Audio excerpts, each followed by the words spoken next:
اعوذ باللہ من الشیطان الرجیم، بسم اللہ الرحمن الرحیم۔ فیضان نور نبوت میں سے اگلا مضمون ظاہری بیعت، اس کا مقصد۔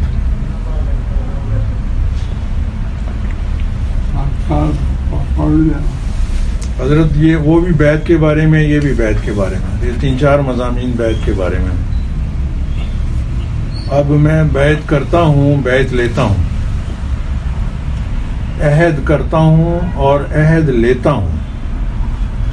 میں نے آپ سے عہد کیا ہے، آپ نے میرے ساتھ کلمہ پڑھ کے، استغفار پڑھ کے، درود پڑھ کے خاموش ہو جانا ہے۔ پھر میں ایک آیت پڑھوں گا جو آپ نے نہیں پڑھنی، پھر بیعت ہوگی۔ بیعت کا اصلی مطلب، مقصد یہ ہوتا ہے کہ جن پیروں نے یا بدکار گناہگار لوگوں نے یہ سمجھ رکھا ہے کہ یہ کوئی پیشہ ہے، شاید ان سے بچانا۔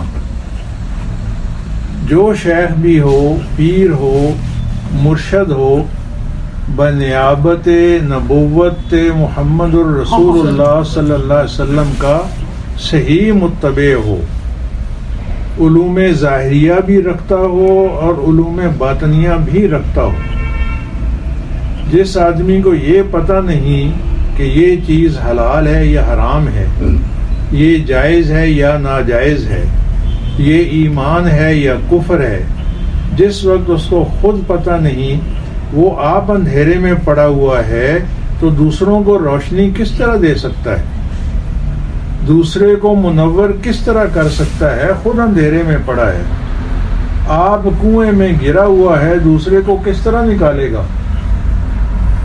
اس لیے یہ عہد کرنا ہے۔ میں نے آپ کو عہد دیا ہے کہ آئندہ حتی الوسع کوشش کرنی ہے، حتی الوسع کوشش کرنی ہے، پوری کوشش کرنی ہے کہ احکام شریعت، اللہ اور رسول صلی اللہ علیہ وآلہ وسلم کی نافرمانی نہ ہو۔ اللہ اور رسول صلی اللہ علیہ وآلہ وسلم نے جو احکام ہم پر فرض فرمائے ہیں، ہمارے ذمہ جو فرائض، جو احکام اللہ اور اس کے رسول صلی اللہ علیہ وآلہ وسلم نے لگا دیے ہیں، ہمارے ذمہ ان کو انجام دینا، ان کو بجا لانا، ان کو پورا کرنا ہے۔ ان میں سب سے پہلی چیز ہے نماز۔ یہ سمجھ لو کہ نماز بہت بڑا رکن ہے دین کا۔ میدان حشر میں سب سے پہلے سوال جو پیش ہونا ہے اللہ تعالیٰ کی بارگاہ میں، سب سے پہلا سوال جو پیش ہونے والا ہے وہ نماز ہی کا ہوگا۔ اللہ تعالیٰ حکم فرمائیں گے کہ میرے بندے کی نماز کی طرف نگاہ کرو، فرائض پورے ہیں کہ نہیں؟ اگر فرائض پورے ہو جائیں ٹھیک ٹھاک تو نجات ہو جائے گی۔ اگر فرض پورے نہیں ہوتے تو پھر سنتیں اور نفل جو ہیں، جو ہم پڑھتے ہیں، سنتیں پڑھتے ہیں، نفل پڑھتے ہیں، 100 رکعت نفلوں کی اور سنتوں کی ملا کر کے 100 رکعت، صبح کی 1 رکعت فرض کے بدلے، یعنی 200 رکعت نفلوں اور سنتوں کی 2 رکعت فرضوں کے بدلے قبول ہوں گی۔ اگر صبح کی 2 رکعت فرض کم ہیں تو 200 رکعت نفل اور سنتیں، یہ سنتیں بھی نفلوں میں داخل ہیں، 200 رکعت ان کی ملا کر کے 200 رکعت، 2 رکعت فرض پوری کی جائیں گی۔ ان سے کمی اگر پوری ہو گئی تو فبہا، ٹھیک ہے۔ اگر پوری نہ ہوئی تو 1 رکعت نماز کم ہونے کے بدلے میں 70,000 سال جہنم ہے۔ یہ واقعہ ہونے والا ہے، یقینی ہے، ہمارا یہ عقیدہ ہے۔ مسلمان سب جس قدر بھی ہیں، ان کا یہ عقیدہ ہے کہ برزخ میں بھی عذاب ہوتا ہے، سوال و جواب ہوتے ہیں، موت کے بعد یہ معاملہ شروع ہو جاتا ہے۔ جس وقت روح قبض کرنے کے لیے فرشتہ آ جاتا ہے تو اس وقت مارنا بھی شروع کر دیتے ہیں۔ وَلَوْ تَرَىٰ إِذِ الظَّالِمُونَ فِي غَمَرَاتِ الْمَوْتِ وَالْمَلَائِكَةُ بَاسِطُو أَيْدِيهِمْ أَخْرِجُوا أَنفُسَكُمْ ہاتھ لمبے کر کر کے مارتے ہیں. وَلَوْ تَرَىٰ إِذْ يَتَوَفَّى الَّذِينَ كَفَرُوا الْمَلَائِكَةُ يَضْرِبُونَ وُجُوهَهُمْ وَأَدْبَارَهُمْ. دیکھے اگر دیکھنے والا کہ جس وقت فرشتے روح قبض کرتے ہیں ان کے منہ پر سلاخیں مارتے ہیں اور اس کی پشت پر اور پیٹھ پر مارتے ہیں اور کہتے ہیں وَذُوقُوا عَذَابَ الْحَرِيقِ, اب جلنے والا عذاب چکھ لو. موت کے بعد ساتھ ساتھ ہی عذاب شروع ہو جاتا ہے. موت کے بعد انسان بدن اسی جہان میں ہے مگر برزخ میں چلا گیا ہے, اس جہان سے فارغ ہو چکا ہے. موت کے بعد چاہے باہر پڑا رہے, چاہے زمین کے اندر, چاہے آگ میں جل جائے, چاہے پانی میں غرق ہو جائے, اس وقت جس وقت موت قریب آ جاتی ہے تو زندگی سابقہ اگر 400 سال بھی مل جائے تو معلوم ایسے ہوگا جیسے مجھے خواب آیا تھا. رات کو میں نے دیکھا تھا, رات کو میرے گھر گھوڑے ہیں, اونٹ ہیں, بکریاں ہیں, بھیڑیں ہیں, چارے ہیں, نوکر ہیں, بڑے بنگلے ہیں, باغ ہیں. صبح اٹھے تو کچھ بھی نہیں. اس وقت یہ سمجھ آئے گی کہ اصل کیا ہے. یہ بیٹیاں بیٹے, خاوند ہو, ماں ہو, باپ ہو, یہ کوئی کام نہ آئیں گے. اپنے عمل کام آئیں گے جو کچھ ہوگا. اس لیے یہ بہت ضروری ہے کہ نماز کی پوری پابندی کرنا اور سنت مؤکدہ کی صبح کی 2 رکعتیں جو ہیں سنت مؤکدہ بہت ضروری ہیں, اشد ضروری ہیں, یعنی قریب واجب ہیں. باقی سنتیں انسان اگر بلا عذر بھی بیٹھ کر کے پڑھ لے تو ہو جائیں گی, لیکن یہ سنت صبح کی بلا عذر بیٹھ کے پڑھنے سے نہیں ہوتی کہ یہ فرضوں کے قریب ہے. ظہر کی 4 رکعتیں پہلے جو ہیں یہ سنت مؤکدہ ہیں, 2 رکعتیں بعد والی سنت مؤکدہ ہیں, مغرب کی 2 رکعتیں سنت مؤکدہ ہیں اور عشاء کی بھی 2 رکعتیں سنت مؤکدہ ہیں. اسی طرح ظہر کی پہلی والی 4 رکعت اور بعد والی 2 رکعت سنت مؤکدہ, مغرب کی 2 رکعت سنت مؤکدہ اور عشاء کی 2 رکعت سنت مؤکدہ ہیں. یہ سنت مؤکدہ جو ہے یہ سنن الہدا ہے.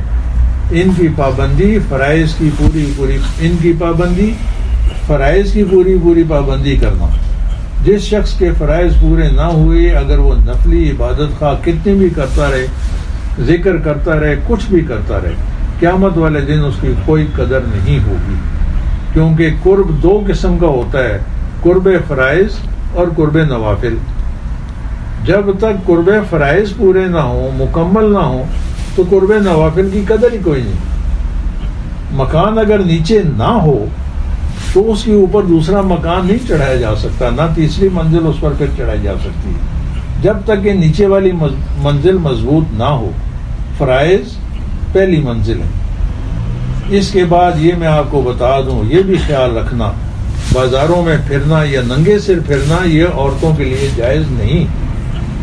عورتوں کے لیے 2 ہی چیزیں ہیں, یا 4 دیواری گھر کی یا 4 دیواری قبر کی. بس موت آنے والی ہے اور ننگا سر کر کے پھرنے والیوں کے لیے نبی کریم صلی اللہ علیہ وآلہ وسلم نے سخت وعید فرمائی ہے. اس کے بعد یہ ہے کہ خیال رکھنا عذاب قبر 2 چیزوں سے زیادہ ہوتا ہے. وہ دونوں چیزیں عورتوں میں پائی جاتی ہیں زیادہ, مردوں میں بھی ہیں. آج کل خالی کوئی نہیں رہا. ایک صاحب یہاں بیٹھے ہوئے تھے, انہوں نے ایک بات کی, وہ یہ ہے کہ جو لوگ یہ حکومت کے ملازم ہیں فوج کو چھوڑ کر کے, جن کا تعلق سول کے ساتھ ہے, ان کے حالات بہت نازک ہیں. وہ حرام حلال کی تمیز نہیں کرتے. سب سے زیادہ نقصان جو ہوتا ہے قبر میں عذاب کی وجہ جو بنتی ہے وہ پیشاب کی چھینٹوں سے ہے. پیشاب کی چھٹوں سے نہ بچنا. یہ جگہ سخت ہوتی ہے, اس میں خطرہ ہوتا ہے پیشاب کپڑوں پر پڑ جائے, خواہ بچوں کی ہوں کسی کی ہوں. حضرت سعد رضی اللہ تعالیٰ عنہ جلیل القدر صحابی تھے, مستجاب الدعوات تھے, جو دعا اللہ تعالیٰ سے مانگتے تھے فوری قبول ہو جاتی تھی. ان کی وفات جس دن ہوئی ہے 70,000 فرشتہ ان کے جنازے میں شریک ہوا ہے. عرش معلیٰ حرکت میں آ گیا تھا اس وقت. جس وقت دفن کر چکے ہیں تو آپ صلی اللہ علیہ وسلم نے فرمایا کہ تمہارے بھائی کے اوپر قبر تنگ ہو گئی ہے, اور تکلیف شروع ہو گئی ہے. حیرانگی کی بات ہے، پتہ چلا کہ پیشاب کی چھٹوں سے نہ بچتے تھے. حضور اکرم صلی اللہ علیہ وآلہ وسلم ان کی بیوی کے پاس چلے گئے اور ان سے دریافت کیا کہ یہ کیا معاملہ کیا ہے. انہوں نے کہا یا رسول اللہ صلی اللہ علیہ وآلہ وسلم اور تو کوئی بات نہیں، صرف یہ ہے کہ ہماری بھیڑ بکریاں ہیں، ان کی عادت یہ ہے بھیڑوں بکریوں کی کہ جس وقت انسان ان کا دودھ نکالنے لگتا ہے تو اس وقت یہ پیشاب کر دیتی ہیں. وہ پیشاب کی چھٹیں ان کے ہاتھوں پر پڑتی تھیں. اب اندازہ کر لو کیا کرنا چاہیے، کتنی احتیاط چاہیے. دوسرا چغل خوری، ایک کی بات آگے کرنی، دوسری آگے، اس سے دوسرے کی، تیسرے کی، چوتھے کی. بس یہ چیزیں جو ہیں یہ بھی حرام ہیں. کسی کی بات ہو اس کو کانوں سے بس نکال کے پرے مارو. سب سے بڑی چیز ہے نماز کی پابندی کرو اور ذکر بھی کیا کرو. لسانی اذکار میں زیادہ اگر نہیں ہو سکتا، چلتے پھرتے اٹھتے بیٹھتے اٹھتے لا الہ الا اللہ، لا الہ الا اللہ، لا الہ الا اللہ پڑھتے رہو.